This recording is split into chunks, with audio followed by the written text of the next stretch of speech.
paz do Senhor. Bom, hoje a gente vai falar de um assunto polêmico, mas ao mesmo tempo é de suma importância para a nossa igreja nesses últimos dias.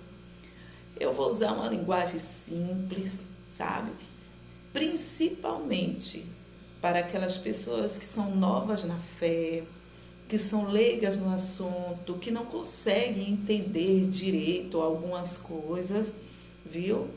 E por essa razão estão se perdendo na fé. Quanto àqueles que são cultos, que têm muito mais experiência com Deus, que têm muito mais conhecimento, eu quero pedir para você nos ajudar. Até porque tudo que nós fazemos é para a glória de Deus, para que o nome de Deus venha a ser glorificado. Agora eu vou, irmão, fazer um lembrete, mas é algo que todo mundo sabe. Porém, eu só vou lembrar, não vejo problema nenhum, né? Então, assim, a partir do momento que eu aceito a Cristo como meu único e suficiente Salvador, eu tenho Cristo como meu Deus, eu tenho que seguir os seus passos, eu tenho que viver de acordo com o que Jesus deixou. E o manual que Jesus deixou para nós foi a Bíblia Sagrada. O manual de vida foi a Bíblia. Independente de qual seja a área da minha vida, eu tenho que ter base bíblica, eu tenho que ter respaldo bíblico. Certo? Caso, certo? Eu venha falar algo aqui que não tenha contextos bíblicos, sabe? Eu peço aos irmãos, aqueles que são mais experientes, faz um comentário aí. Enquanto aquelas pessoas que foram abençoadas, edificadas com esse conteúdo, certo? Que dê seu testemunho. Ainda, irmão, o homem queira se aparecer ou querer a glória para si, não tem como. A glória sempre foi e sempre será de Deus, certo? Eu resolvi trazer esse assunto para as redes sociais porque, irmão, tem certos assuntos que a gente não pode falar no púlpito, a gente não pode tá falando em conversas particulares, a gente não pode estar falando em certas reuniões, em seminário, ou lugares que a gente vai falar do amor de Deus, porque eu não vou dizer que é falta de ética, mas é para evitar certos conflitos, tá bom? Porém, assim, a gente também não pode deixar de falar certos assuntos, como as redes sociais, a gente é livre para falar o que quer e o que não quer, e quando os problemas vêm, é a gente que vai assumir a responsabilidade. Então, graças a Deus que tem essa ferramenta que a gente pode usar e que usemos para a glória de Deus, certo? Que Deus abençoe a cada um de vocês e que esse assunto venha a ser motivo de glorificação para o nome de Jesus, tá bom? Esse foi a apresentação que a gente vai fazer. Porém, agora a gente vai entrar no assunto que é política e igreja. Assim, desde que eu me entendo por gente, o crente ele tem dupla cidadania, a terrena e a celeste. E como cidadão terreno, a gente tem algumas obrigações, dentre elas a de votar, certo? Você tem que comprar e pagar, certo? Às vezes as coisas complicam, mas não é porque você é filho de Deus é que você vai sair comprando por aí e vai deixar para Deus pagar.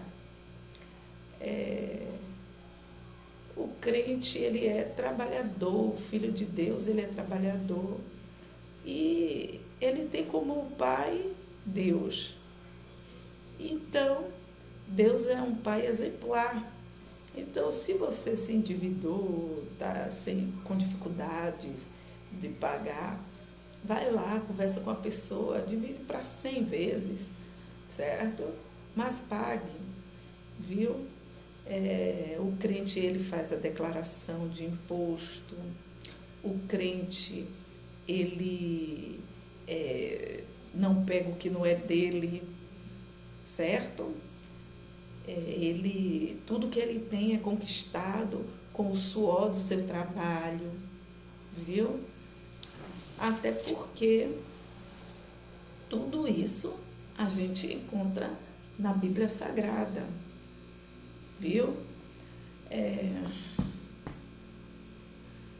O crente, ele respeita as autoridades e por aí vai. Aí o que me deixa assim um pouco preocupada é que Deus, irmãos, ele nos ama. E para nos dar livramento, até porque Deus, ele é onisciente, ele é onipresente, ele é onipotente. Ele sabe o que vai suceder daqui a 20 anos, daqui a 30, daqui a 40 anos, daqui a 100 anos. Então, assim, ele sabe de tudo. E lá pela década de 30, ele colocou no coração do homem a votação secreta, o voto secreto. E isso não é coisa de homem. Tudo que é bom vem de Deus. As pessoas às vezes ficam achando, foi o homem, que bom. Não, é Deus que coloca no coração do homem. Tudo que é bom vem de Deus. A Constituição Federal, ela diz que o voto tem que ser secreto, certo? E você e eu, muitas das vezes, não entende isso. Quando fala secreto, quer dizer que é secreto, ninguém pode saber. É você e a urna e você. Eu só acrescento Deus, certo? E mais ninguém, eu estou falando ninguém pode interferir nisso.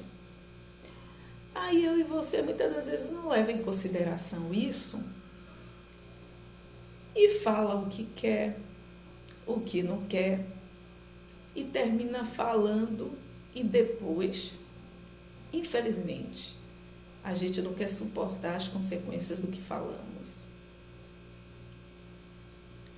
Agora só tem uma coisa, cantando ou chorando, a gente vai ter que suportar.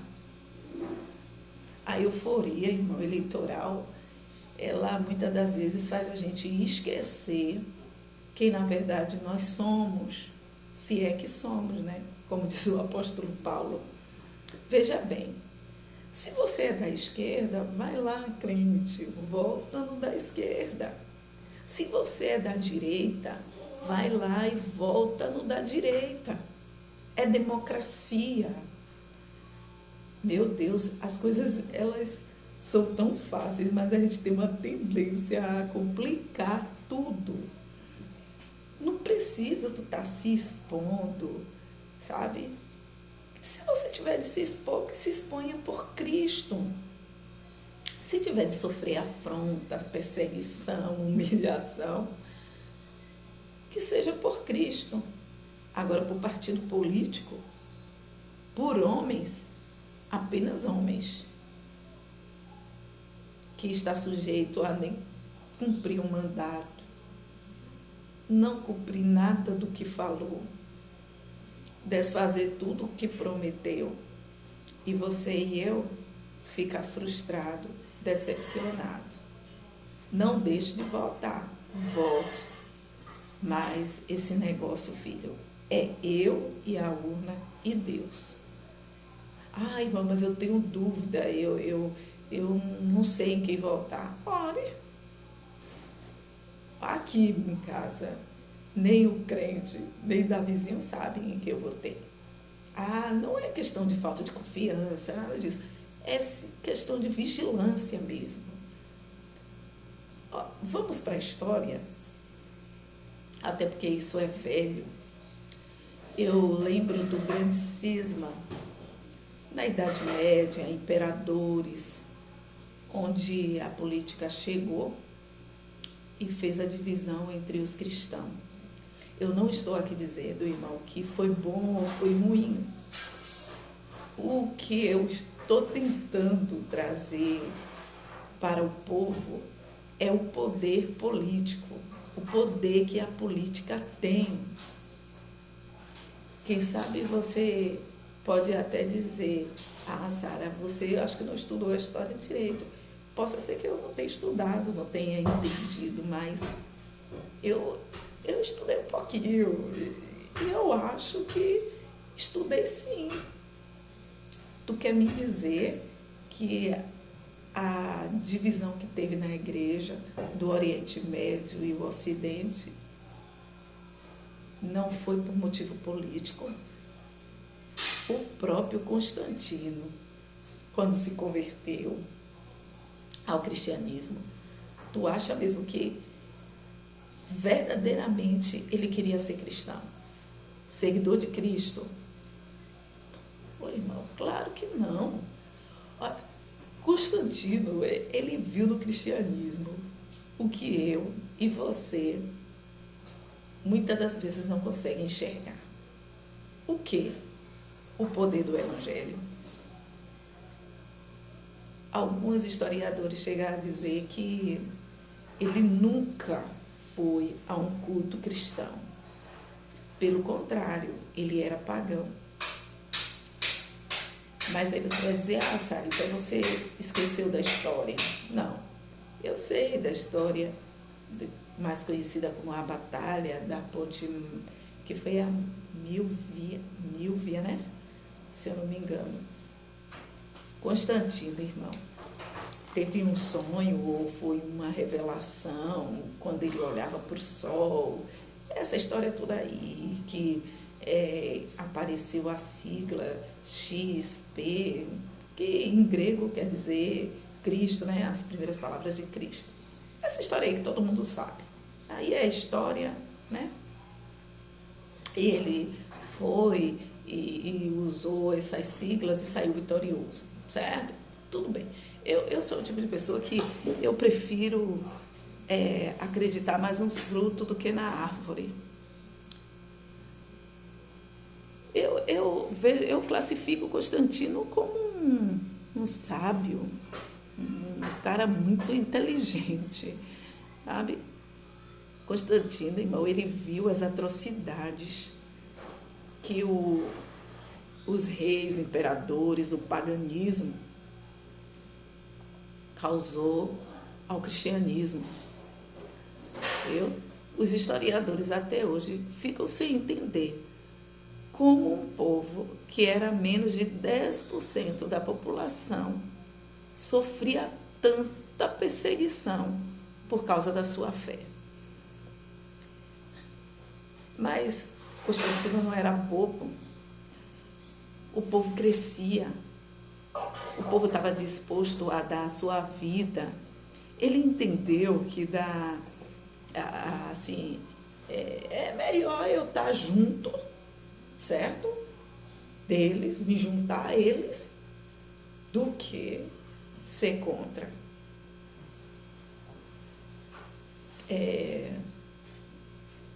O que é que Constantino faz? Ele oficializa o cristianismo e ainda dá oportunidade a outras religiões. Oh, querido! Ainda dá oportunidade a outras religiões também a ter a liberdade de cultuar. Que isso aqui é um exemplo para os vereadores, para senadores, deputados, governadores, presidentes, sabe? Porque Constantino estudou o cristianismo antes de se expor. Ele estudou, até porque ele não ia ser tão tolo a ponto de se expor tanto por uma religião que ele não visse que seria ele beneficiado. Observe bem. O que é que o cristianismo fala? Você tem que honrar as autoridades, respeitá-las, certo? O que era que o cristianismo traz de afronta para os governos? Só bem. Por quê? O que é que o cristianismo é contra? As coisas erradas. E aí o que acontece? Ele oficializa o cristianismo e que se ele conseguisse colocar o cristianismo como a religião oficial, ô filho, ia ser bem só para ele. O beneficiado só ia ser ele. Ele ia ter um governo sossegado, um governo de paz, certo? Então,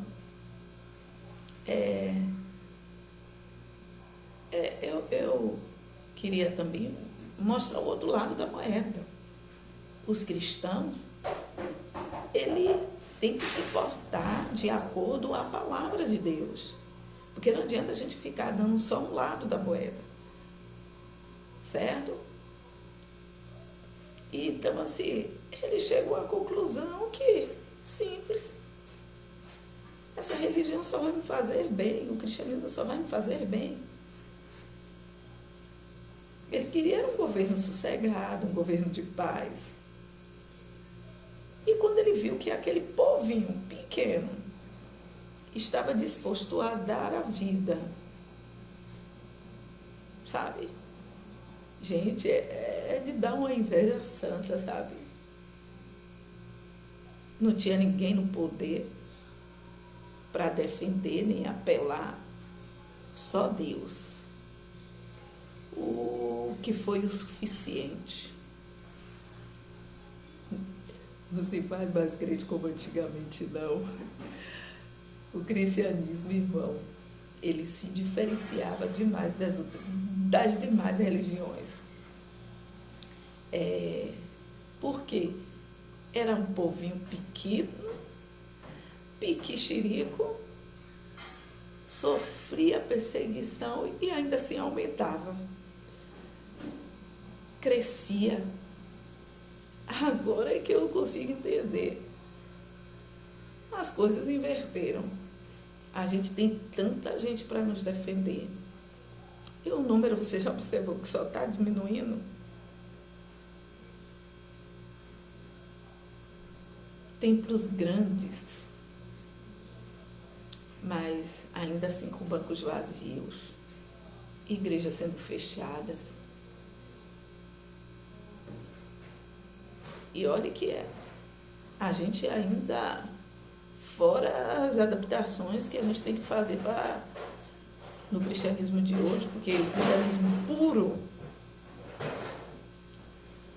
tem que colocar algumas coisinhas aí para segurar o povo, tem que ter algumas inversões.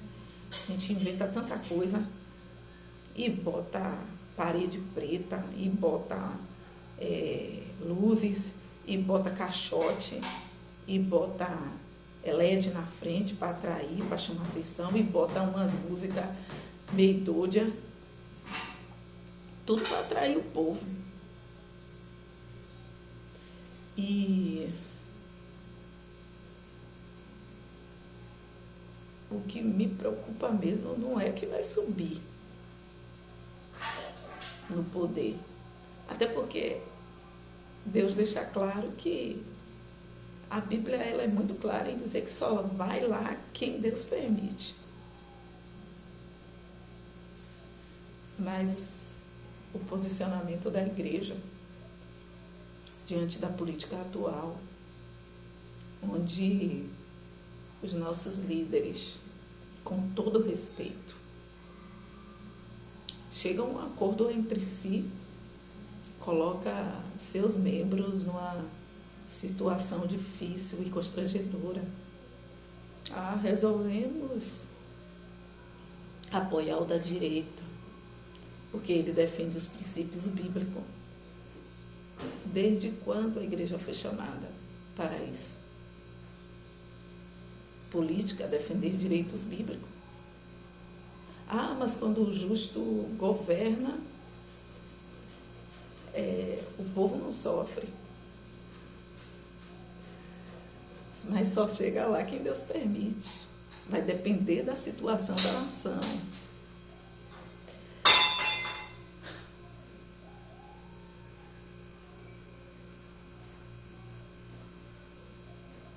Eu entendo, mas não é os líderes que têm que decidir em quem eu devo ou não votar. Cadê o direito de livre-arbítrio? Que a própria palavra de Deus me dá. Mas o outro, porque o da direita é contra o aborto. Gente, será que o crente salvo não sabe o que é melhor para a nação? Tem que estar com adesivo nos carros, bandeirola, perfil das redes sociais, vestindo camisa, gritando, discutindo, brigando, e até nos púlpitos e nas reuniões, dizendo em quem deve ou não votar. Aí eu fico me perguntando, eu não sei para que servem os cultos doutrinários, os congressos, as conferências, os seminários, durante esse ano todo. Deixa eu falar aqui algo para vocês, irmão. Eu tive o privilégio de nascer no lar cristão, sabe? E acredite, eu praticamente me criei dentro da igreja. Eu tenho um pouco de noção do que é crente. Irmão, crente, acredite se quiser. Crente ele pode ser o mais leigo, analfabeto.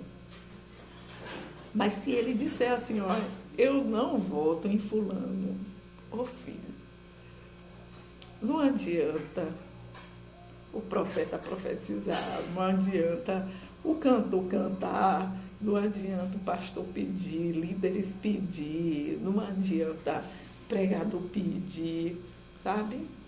Isso irmão, eu já congreguei dentro de mato e já congreguei em grandes templos, sabe? E acredite, não adianta.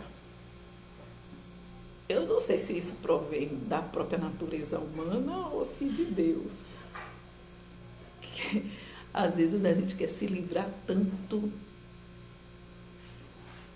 de problemas, de perseguição, e a gente inconscientemente estamos, irmão, procurando aquilo exatamente que a gente não quer. Porque o outro libera a arma. Tá difícil. Porque crente compra arma quem quer. Eu não tenho arma. A minha arma é a palavra de Deus. Eu nunca comprei arma nenhuma.